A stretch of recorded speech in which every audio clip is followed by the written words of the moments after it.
લીંબડીમાં આવેલ એટીએમ મશીનમાંથી મીઠાપુર ગામની નજીક એટીએમમાં મશીનમાં ચોરી કરવામાં આવી. મશીનના આશરે 25 લાખ રૂપિયા ચોરાયા છે. મધરાતે 3:30 કલાકે આ લૂંટારો આવ્યા હતા અને જેમને ચોરીને અંજામ આપ્યો છે.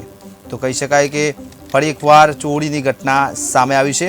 મશીનના 25 લાખ રૂપિયા ચોરાયા છે અને ચોરીની ઘટના કહી શકાય કે એટીએમમાં ફરી એકવાર ચોરીની ઘટના સામે આવી છે.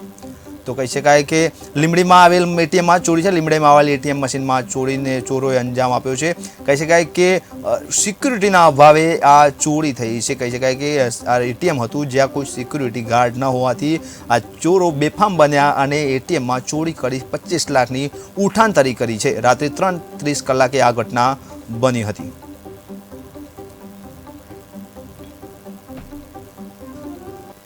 લીંબડી ટાઉન વિસ્તારમાં જે યોગી કોમ્પ્લેક્સની અંદર એસબીઆઈનું જે એટીએમ આવેલું છે એ રાત્રે લગભગ 3:30ની આસપાસ એક ઇકો ગાડીની અંદર આવેલા 4 અજાણ્યા ઈસમોએ ગેસ કટરની અંદરથી તોડી અને 25,40,000ની ચોરી કરેલ છે.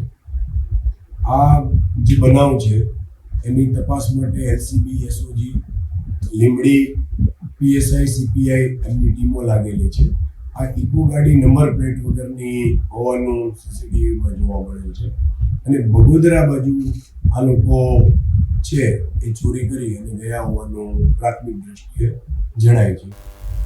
તમામ પ્રકારના જે પુરાવાઓ છે, સીસીટીવી ફૂટેજ છે એ મેળવી અને આ ગુનો છે એ ડિટેક્ટ કરવા માટે 3 થી 4 ટીમો છે ત્યાંની અંદર લાગેલી છે.